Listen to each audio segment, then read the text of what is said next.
Muy buenos días, vamos a hablar sobre el protocolo de salud para víctimas de violencia sexual.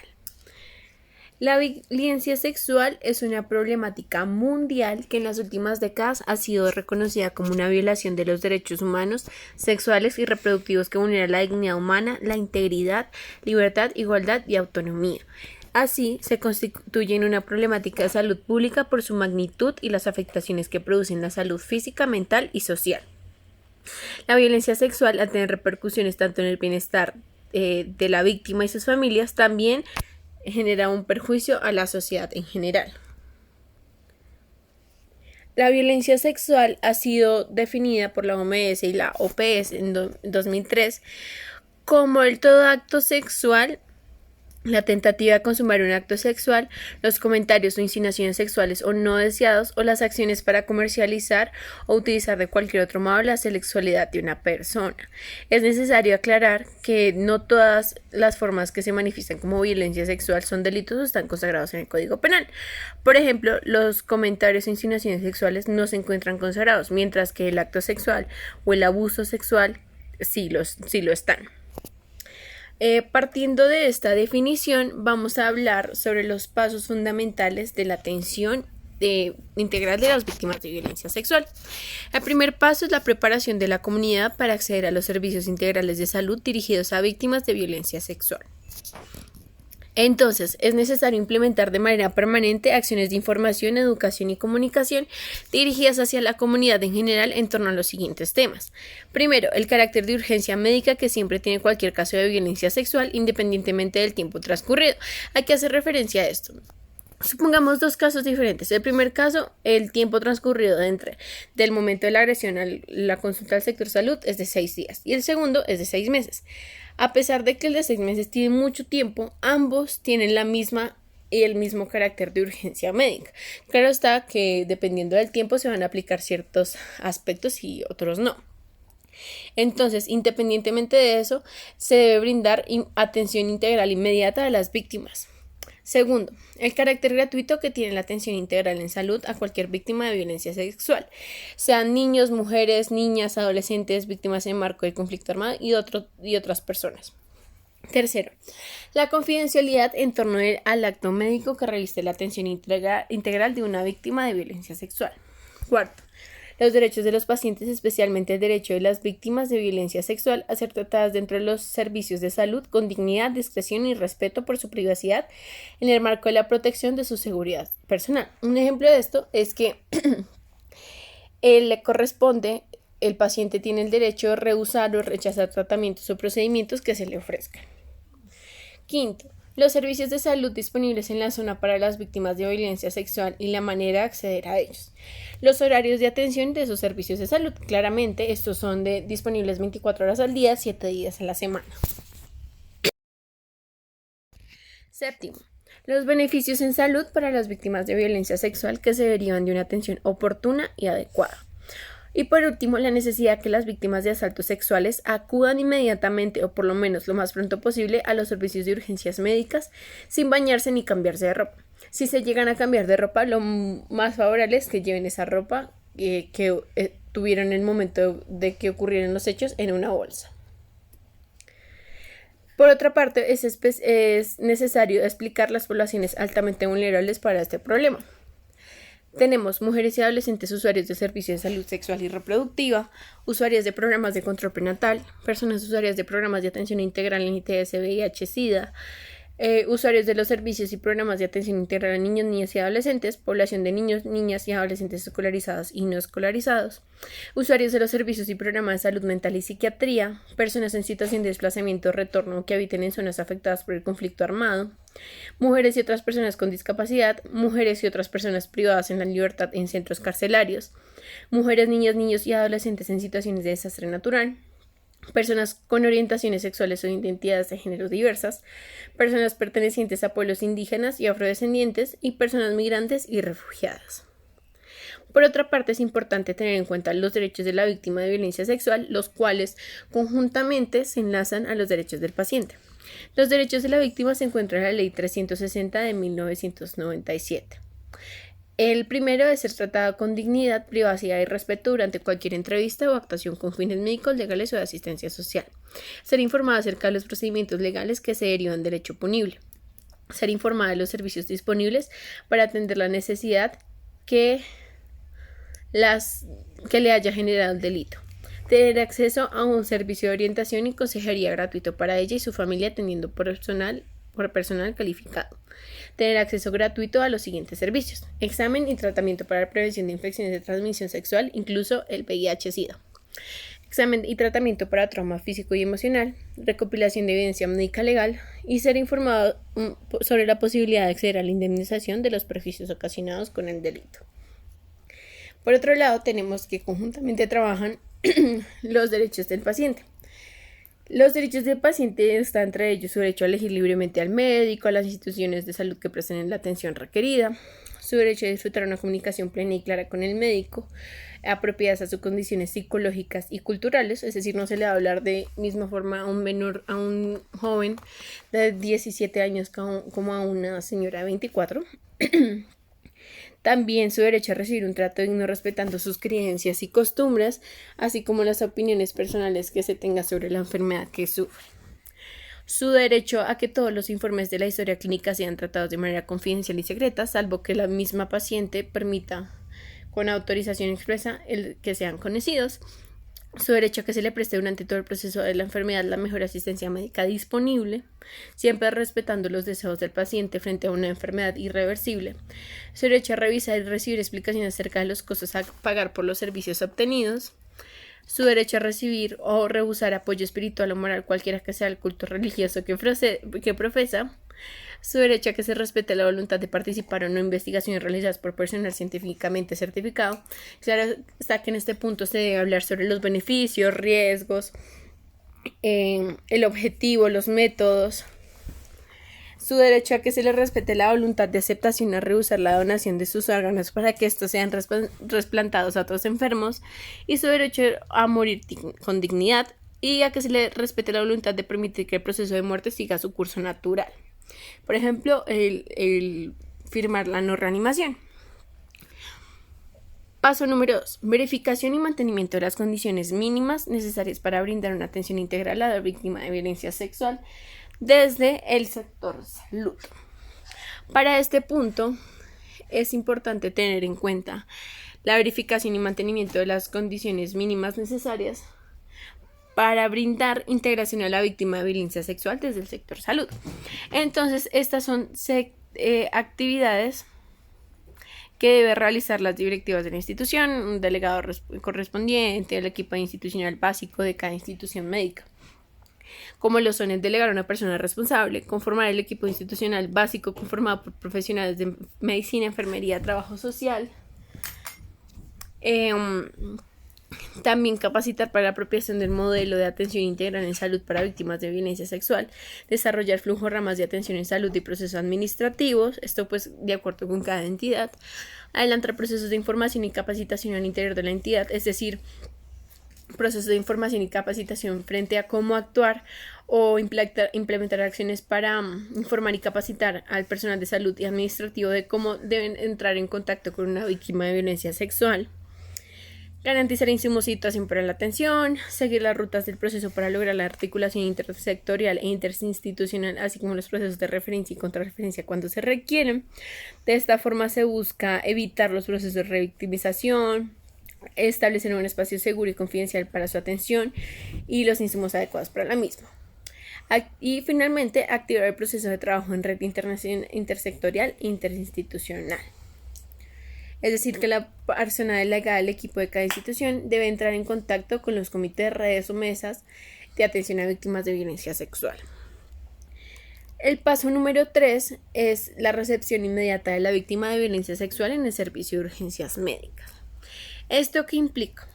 Es importante recordar que la violencia sexual desencadena situaciones que pueden poner en peligro inminente la vida y la estabilidad de las personas afectadas, por lo cual se ha establecido que todos los casos de violencia sexual son una urgencia médica y por lo tanto se les debe brindar atención de urgencias acorde con la normatividad vigente. Es imprescindible, entonces, que las víctimas de violencia sexual sean atendidas en un servicio de urgencias para poder garantizar la gratuidad, celeridad, oportunidad, integralidad y calidad de los servicios y procedimientos que requieren para atender su condición clínica, por lo cual es inaceptable interponer cualquier barrera de acceso a ese servicio médico. Es decir, el hecho de no haber pagado la EPS no exime a las entidades médicas de decir como no, lo lamento, a pesar de que tú sufriste un abuso sexual, no te puedo tratar. No se puede hacer eso. Como es de carácter urgente, sí o sí lo tienen que atender. Ok. Esto debe ser explicado claramente a cualquier víctima de violencia sexual que consulte inicialmente a servicios distintos del de urgencias. Por ejemplo, si una persona va a una clínica privada para realizarse exámenes de VIH, de papiloma y entre otros, pues esa persona debe decirle que todos esos exámenes, que pues van a ser costosos por particular, se pueden realizar por medio del servicio de urgencias en cualquier clínica, pues es el deber. Esto es independiente de que el evento de victimización sexual sea reciente o antiguo. Por otra parte, para los que saben, en los hospitales el triage nos clasifican por prioridades o por colores. En algunos hospitales. La prioridad 1 hace referencia a cuando la victimización ocurre en las primeras 72 horas. Acude en las 72 primeras horas de la revictimización al hospital. Y la prioridad 2 es cuando luego de las 72 horas acude al hospital. Sin embargo, hay una excepción para que esas 72 horas, a que acudan después de esas 72 horas, se conviertan en prioridad 1. Y es cuando se indique un alto riesgo para la vida o la salud, ya sea que que la víctima tenga una ideación depresiva de muerte o suicida, sangrado vaginal, uretral severo, secundaria a trauma, retraso menstrual con sangrado vaginal y dolor severo, agitación psicomotora, confusión, alucinaciones u otros síntomas y signos físicos o psicológicos que indiquen tal riesgo. En ese punto, esos pasarán a ser prioridad 1. Entonces, podemos concluir 3 cosas. En el marco del sistema de salud colombiano, toda situación de violencia sexual es considerada como una urgencia médica que requiere atención inmediata, tanto física como mental, independientemente del tiempo transcurrido entre la ocurrencia del acto de violencia sexual y la consulta al sector salud, tal y como explicaba anteriormente. Lo segundo, si es en un corto plazo, se requiere evaluar y atender traumas físicos y emocionales, intoxicaciones y otras situaciones clínicas y sociales urgentes generadas por la victimización sufrida. Mientras que si es en el mediano y largo plazo, la revelación de haber sido víctima de violencia sexual entraña riesgo para la vida y la estabilidad por reactivación de síntomas ansiosos depresivos, potencial riesgo suicida y revictimización. Entonces, es indispensable tener lo siguiente. En el momento que se detecte a una víctima de violencia sexual, se estabilice emocionalmente y se remita inmediatamente a los servicios de urgencias correspondientes o a aquellos servicios especializados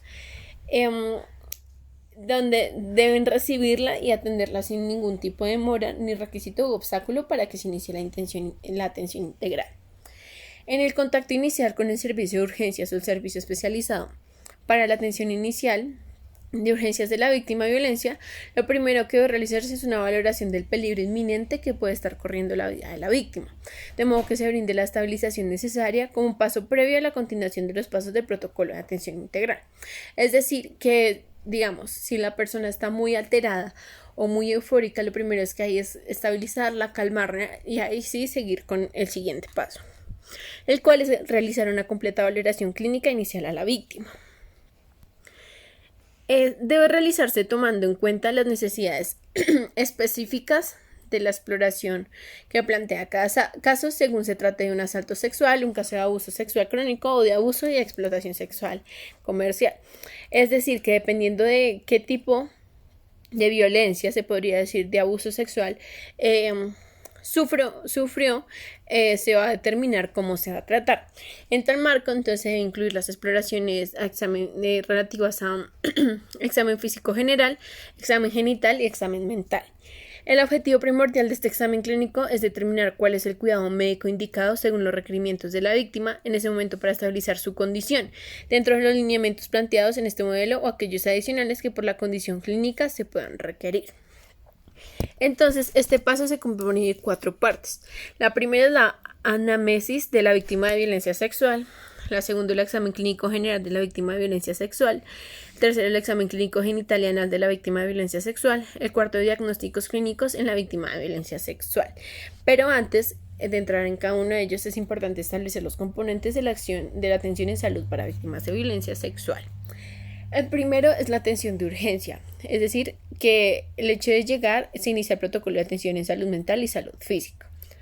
El diagnóstico clínico y paraclínico de acuerdo con el tipo de violencia sexual, como venía diciendo, no es lo mismo atender un abuso sexual que cuando es un abuso sexual comercializado.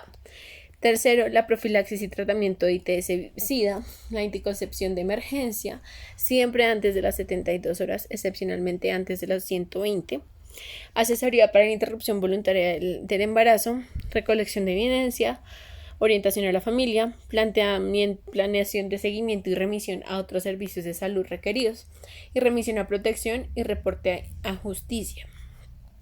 Entonces, es indispensable que se asuma y atienda el caso como una urgencia médica. No es un caso cualquiera, no es un caso simple, sino es un caso complejo que tiene varios elementos importantes a analizar. Se debe evaluar y se debe atender de manera inmediata cualquier situación que ponga en riesgo inminente la vida de la persona. También, con la persona ya estabilizada, ya calmada, se debe seguir aplicando el resto del protocolo, iniciando por la explicación de los derechos de la víctima de violencia sexual. Tú tienes el derecho de iniciar un proceso contra tu victimario, tú tienes el derecho de acceder a una atención integral, tienes el derecho a tener un psicólogo y claramente tomando el consentimiento informado para la atención clínica integral. La primera parte, la anamnesis de la víctima de violencia sexual. Se le debe solicitar a la persona que se va a examinar que haga un relato completo de los hechos. Si se llegase a necesitar, hacer preguntas orientadoras, estas deben ser abiertas. Y si se requieren preguntas cerradas, es recomendable plantear varias alternativas de respuesta.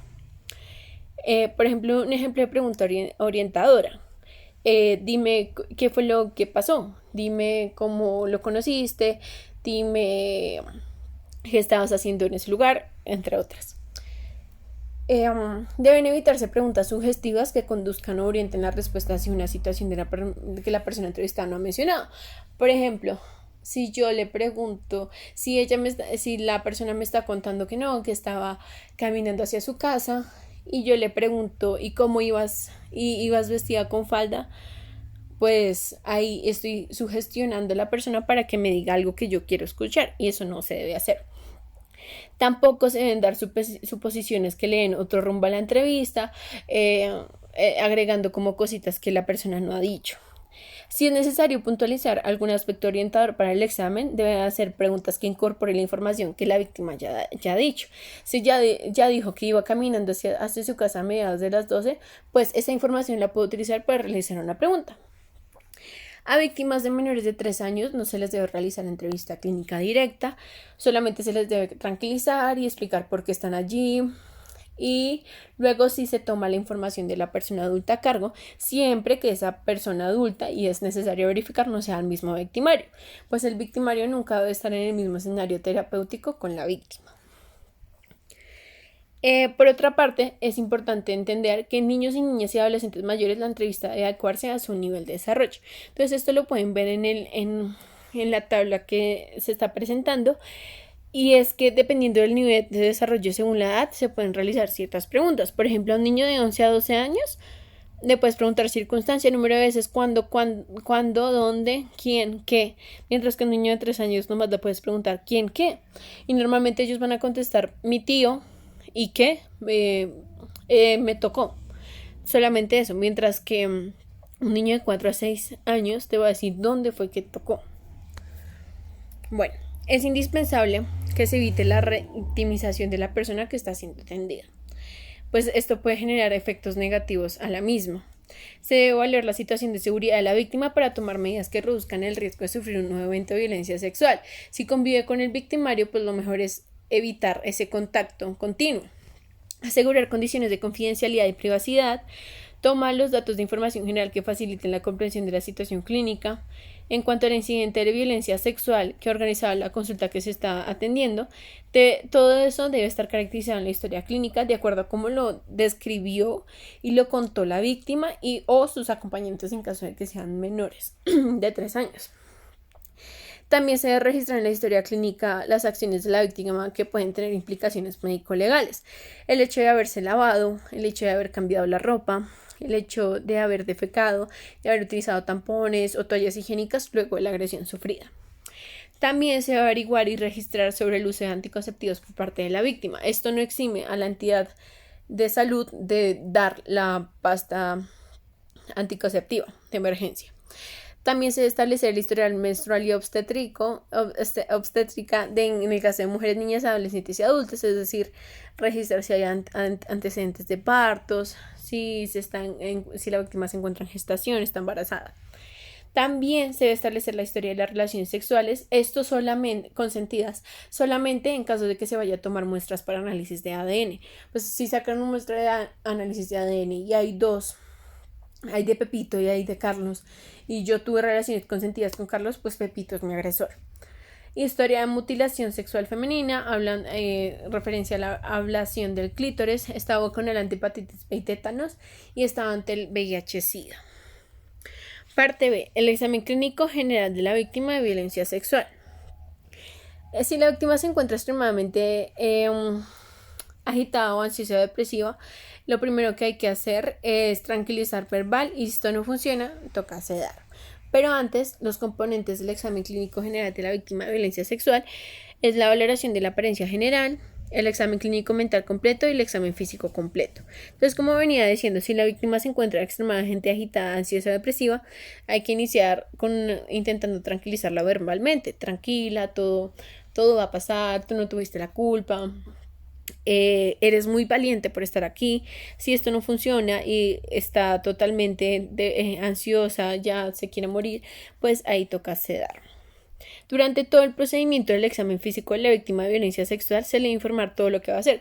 Te voy a bajar los panties, te voy a revisar aquí, te voy a ver si te lastimaron la pierna o las boobies, todo eso y todo con permiso. Me dejas ver qué te pasó aquí, me dejas levantar un poco la bata. Siempre de mantener una bata o sábana a la víctima, de modo que solamente la parte que se va a examinar es lo que se va a exponer.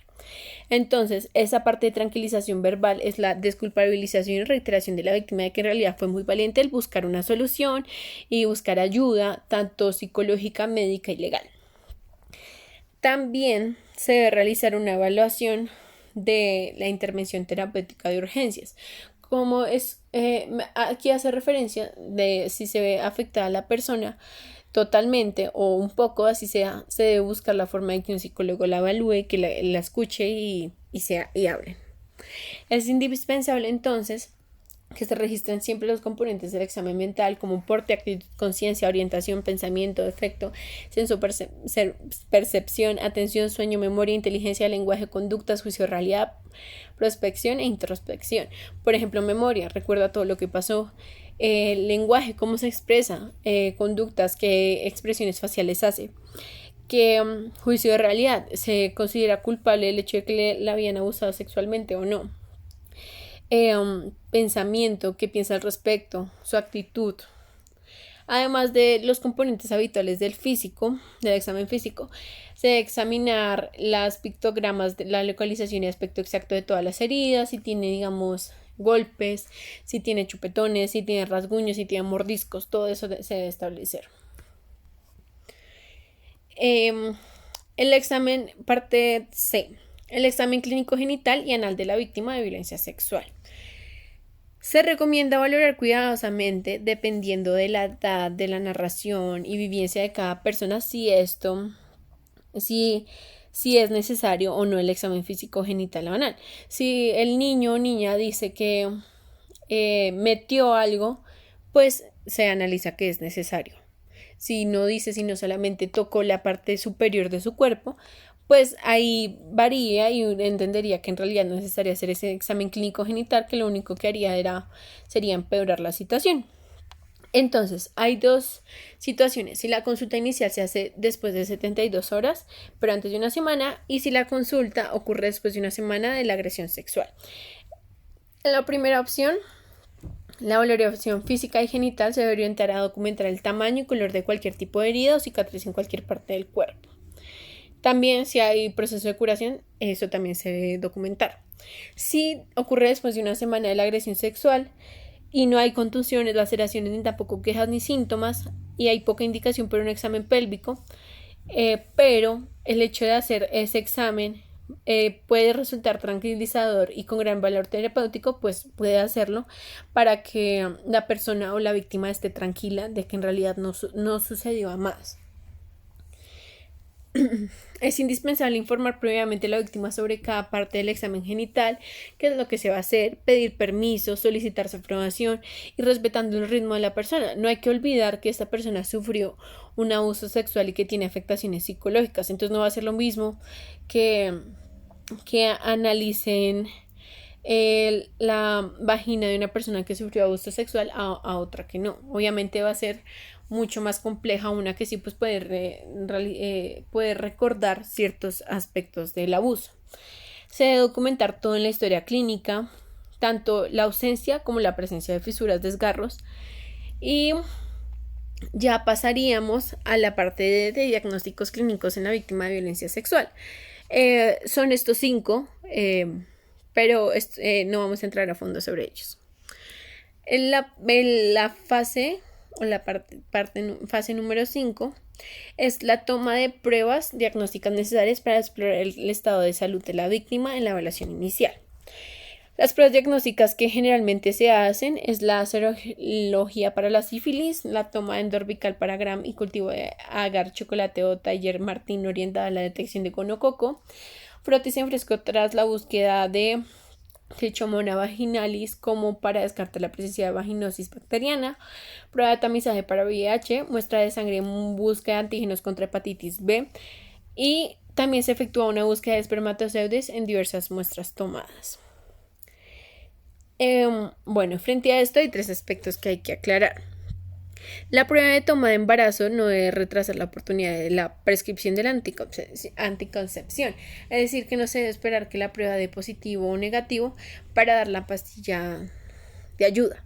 No aplican restricciones por nivel de complejidad ni por tipo de aseguramiento en salud para que la víctima no pueda recibir tanto los paraclínicos como los medicamentos. Y cualquier niño menor o niña menor de 14 años, así como niñas y adolescentes desconocidas entre 14 y 18 años víctimas de explotación sexual comercial, los diagnósticos de gonorrea, sífilis o VIH habiéndose descartado transmisión perinatal son indicativos de violencia sexual, es decir, que se infiere. Sin embargo, hay que aclarar que para esta toma de pruebas varía según el tipo, el tiempo. La primera es la solicitud de pruebas diagnósticas en víctimas que consultan en las primeras 72 horas luego de la agresión. Esta prueba siempre debe ser solicitada.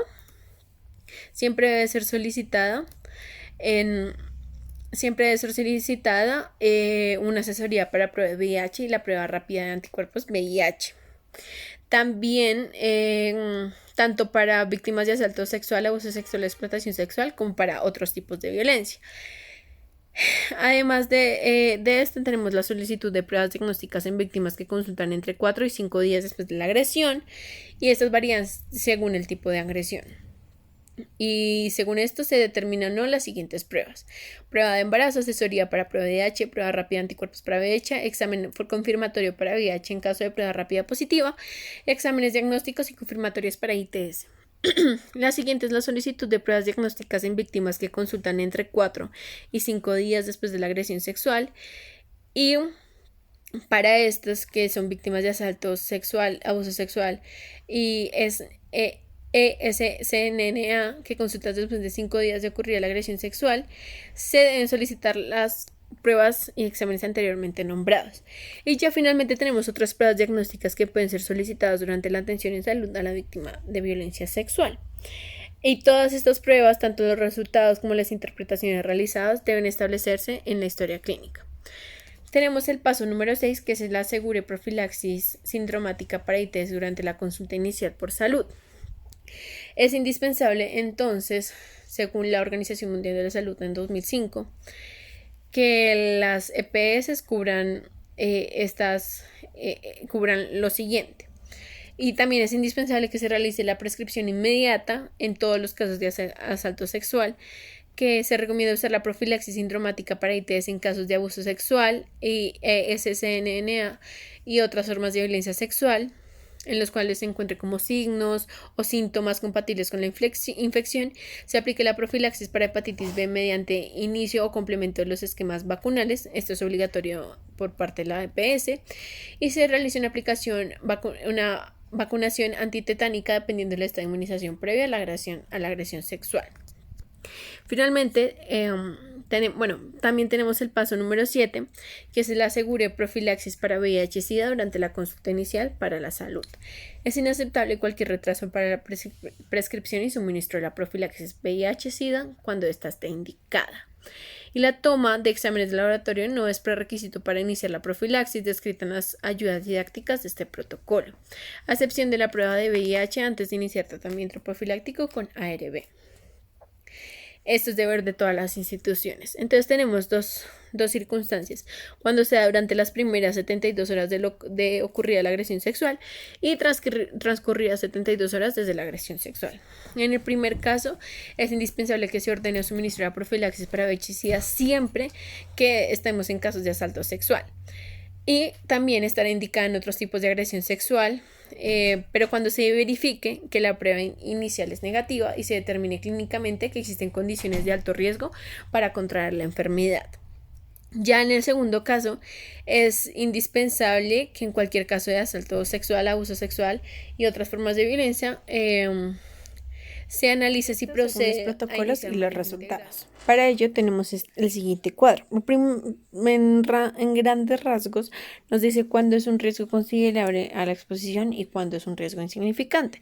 La gran diferencia es que esos fluidos o esas secreciones que hayan tenido contacto con vagina, recto, ojos, boca u otras membranas mucosas, piel no intacta o contacto percutáneo estén contaminadas con sangre. Si están visiblemente contaminadas con sangre, es un riesgo considerable. De lo contrario, será insignificante. Claro está que esta sangre debe tener o debe estar infectada por el VIH.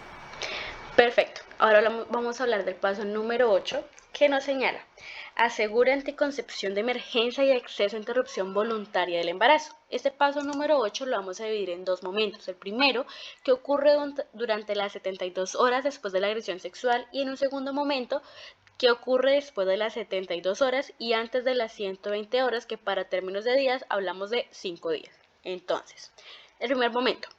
Siempre es rutinario que se formule el anticonceptivo de emergencia. ¿Por qué? Por el riesgo que hay de un potencial embarazo. La entrega del medicamento no se va a supeditar a la existencia de una prueba de embarazo negativa. Sin embargo, es preferible que esta esté. Es muy importante que recordemos esto. Saber que el hecho de no contar con la prueba no significa que no nos deban dar el anticonceptivo. Si bien existe la creencia de que la toma de ese medicamento de emergencia puede alterar la salud de la madre gestante o del feto, esos efectos negativos hasta el día de hoy no han sido comprobados. Ahora bien, el procedimiento cuando la agresión sexual ha sido reportada después de las 72 horas y antes de las 120 horas es el siguiente. Cuando la agresión sexual involucra riesgo de embarazo, se hace uso de un anticonceptivo de emergencia DIU. ¿Por qué los DIU? Los DIU de cobre impiden la fertilización al provocar un cambio químico en el espermatozoide y el óvulo antes de que lleguen a unirse. La anticoncepción de urgencia no puede interrumpir un embarazo establecido ni dañar el embrión en desarrollo, ni la hormonal, que es por pastas, ni la del DIU. También se le va a informar a la víctima acerca del derecho que tiene a practicarse una interrupción voluntaria de embarazo, IVE, sin que para ellos deba preexistir una prueba positiva de embarazo. Es decir, yo no tengo que estar embarazada para que me informen acerca de mi derecho a interrumpir el embarazo. Esa información acerca del IVE, interrupción voluntaria del embarazo en sus siglas, se debe prestar desde el momento cero que la víctima reporta la agresión y durante todas las veces que asista a los servicios de salud. Como sabemos, por vía jurisprudencial se ha determinado que toda mujer que haya sido víctima de cualquier tipo de agresión sexual que genere potencial riesgo de embarazo podrá hacer uso de su derecho a la interrupción del embarazo. Es una mera formalidad la solicitud de una denuncia por violencia sexual a cualquier mujer con 14 años o menos que solicite una IVE, pues se presume que fue víctima de violencia sexual. En estos casos, nunca se debe retrasar la realización de la intervención voluntaria del embarazo solicitada en espera de una denuncia, cuando hablamos de una niña de igual o menor a 14 años.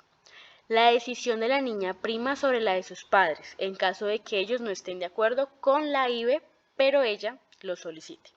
Se deben explicar todos los riesgos y beneficios del procedimiento, tanto menor o mayor de edad, en el marco de la toma de un consentimiento informado, de la toma de decisiones informada. El paso número 9 nos habla acerca de asegura una intervención terapéutica inicial especializada en salud mental para la víctima durante la primera consulta. El cuidado integral de la salud mental de una víctima de violencia sexual involucra tanto una serie de acciones iniciales que no requieren el concurso de profesionales expertos en salud mental, como un conjunto de intervenciones especializadas, ahora sí, que deben ser ofrecidas por profesionales especializados en el contexto de la atención inicial de urgencias ofrecida a toda víctima. Es decir, vamos a hablar de acciones no especializadas, que es dado por personal no especializado en atención o salud mental, y las especializadas que sí requieren como característica una tecnificación de la información. En la primera clasificación, que es la no especializada, encontramos ¿qué se tiene que hacer? Pues una recepción empática y no revictimizadora por parte de todas las personas trabajadoras de la institución sanitaria que entren en contacto con la víctima. Esto es básicamente una actitud adecuada por parte de los trabajadores y trabajadoras de la parte sanitaria. Para que eso se pueda dar en la atención diaria, en nuestro día a día, se tiene que asegurar que el personal cuente con capacitaciones recurrentes para que el fin sea sensibilizarlos frente a la atención que deben prestar ante estas situaciones. También en esas medidas no especializadas encontramos los primeros auxilios psicológicos, que son los primeros auxilios psicológicos son brindados por la médica o el médico general de urgencias junto con las demás personas del equipo de salud no especializado en salud mental que atienden el caso con el objetivo de preparar el terreno para la posterior recuperación emocional de la víctima. Algunos de estos primeros auxilios son que no se debe presionar a hablar de los hechos ocurridos, que se debe promover a la víctima para que no se culpe a sí misma por lo ocurrido, que se debe brindar un apoyo inmediato y constante durante todo el proceso de conducción de la valoración e intervenciones por la médica o el médico general a la paciente, etc. Ahora bien, en las secciones especializadas, que como ya dijimos, ya requiere una tecnificación por parte del personal en cuanto a asuntos mentales, encontramos la intervención especializada ha sido diseñada como un procedimiento de intervención en crisis que debe ser llevado a cabo por la médica o el médico psiquiatra, la psicóloga o psicólogo clínico y debidamente deben estar entrenados.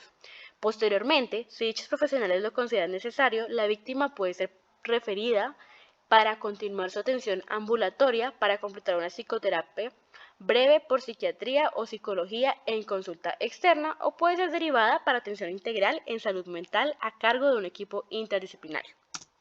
Como paso número 10 encontramos: planee los seguimientos clínicos requeridos por la víctima.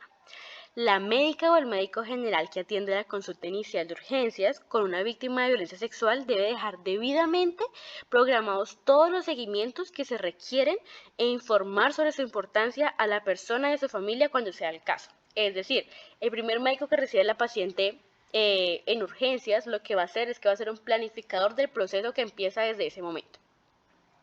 Es importante tener en cuenta el consentimiento previo de las víctimas adultas para hacer su búsqueda activa en caso de que no se presenten a los seguimientos. Sin embargo, en los niños, niñas y adolescentes es obligatoria la búsqueda activa ante pérdida del caso en los seguimientos.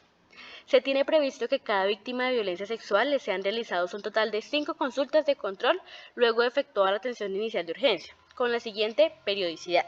Entonces, se va a hacer un control a las 2 semanas, a las 4 semanas, 3 meses, 6 meses y 12 meses después de la agresión sexual.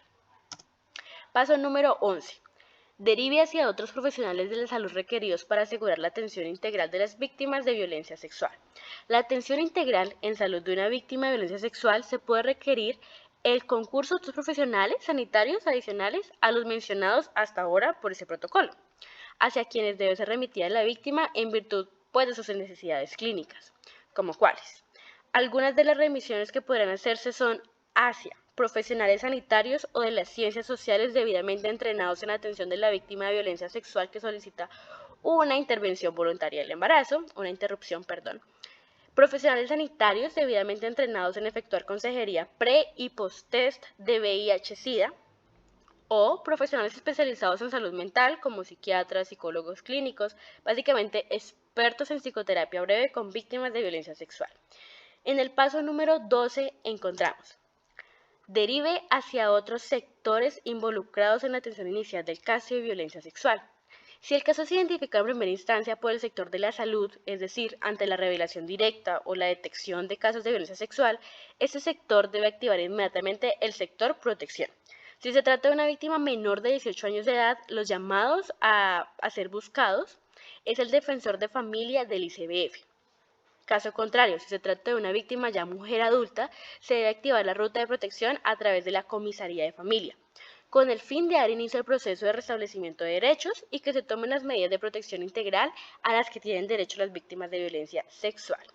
Otras entidades que, como podemos ver en pantalla, a las que se debe dar aviso son las siguientes: la Fiscalía, la Policía Judicial, la SIJIN, el CTI, la Policía Nacional, entre otros. Como paso número 13 encontramos: efectúe los procedimientos de vigilancia en salud pública de la violencia sexual que correspondan. Actualmente, el Ministerio de Salud y Protección Social y el Instituto Nacional de Salud, en conjunto con la Alta Consejería Presidencial para la Equidad de la Mujer y otras instancias públicas del orden nacional, se encuentran en proceso de diseño, pilotaje e implementación de una serie de estrategias para la vigilancia en salud pública de violencia sexual y otras formas de violencias basadas en género. Este punto básicamente se refiere como a las proyecciones que tiene el gobierno en cuanto a esos asuntos para mejorar la atención a las víctimas. Entonces, algunas de las estrategias en desarrollo son: un sistema de vigilancia epidemiológico unificado para el país. Este proyecto básicamente lo que intenta es unificar el proceso que debe llevarse con la víctima, para que en todos los casos sea el mismo, para que si es exitoso se repita siempre que todos los casos sean exitosos, y si tiene fallas se pueda detectar y corregir a tiempo. Los pasos propuestos a seguir según el proyecto es: primero, la adopción y diligenciamiento completo de la historia clínica única para víctimas de violencia sexual. Recalcamos la importancia de la palabra única, porque lo que intenta este punto es que desde el primer momento, desde el momento cero, como ya lo he dicho, se tome toda la información y se junte en la historia clínica, para que si de pronto hay remisiones a otros personales o hacia otras áreas, siempre todo pueda estar en la historia clínica. Como segundo paso encontramos un registro del tipo de agresión que se sufrió. Ese es un tema más académico e investigativo, según mi interpretación, porque lo que intenta es que se catalogue qué tipo de violencia son los que sufre el género, por géneros o por edades o por diferentes clasificaciones, para así mismo encontrar las medidas de prevención. Como tercer momento encontramos atención y participación en las experiencias piloto y nuevos lineamientos nacionales que se construyan en el tema. Es decir, lo que se busca básicamente es la participación ciudadana en los descubrimientos que se hagan acerca del asunto. Como paso número 14 tenemos: realice los seguimientos rutinarios que requiere una víctima de violencia sexual atendida por el sector salud. Es necesario delegar en un profesional de la medicina general el seguimiento ambulatorio de todos los casos de violencia sexual que se atiendan en la institución sanitaria, de modo que sea este el responsable de establecer una continuidad funcional entre la atención inicial de urgencias, las acciones por medicina general requeridas en dichos seguimientos y los procedimientos, intervenciones e interconsultas especializadas que requiera la víctima para la estabilización de su salud en el corto, mediano y largo plazo. Este punto lo resumimos en que es necesario que solo una persona sea la encargada de recibir todos los casos de agresión sexual que reciba, por ejemplo, una unidad sanitaria. ¿Para qué? Para que pueda tener el control de la cadena de información, de la atención al paciente, que sea siempre solo una persona la que esté a cargo de esta sección, por así decirlo. Paso número 15. Efectúe un adecuado cierre de caso. El médico o médica general que se encuentra a cargo de la atención inicial de urgencias o del seguimiento ambulatorio del caso de violencia sexual atendido por el sector salud es el responsable de efectuar el cierre del caso. Un adecuado cierre de caso permite contar con una evaluación sintética sobre la caracterización del mismo, el manejo dado y los pronósticos obtenidos. Así, básicamente, un buen cierre debe dar como resultado los siguientes momentos. El primero: una educación de la víctima en cuanto a sus derechos, información a la víctima sobre promoción de la salud sexual y reproductiva y prevención de futuras victimizaciones sexuales con base en condiciones de vulnerabilidad destacadas. Y un segundo resultado que se debe evidenciar es que se haya tenido un asesoramiento integral sobre derechos sexuales y reproductivos, incluyendo la prevención de embarazo.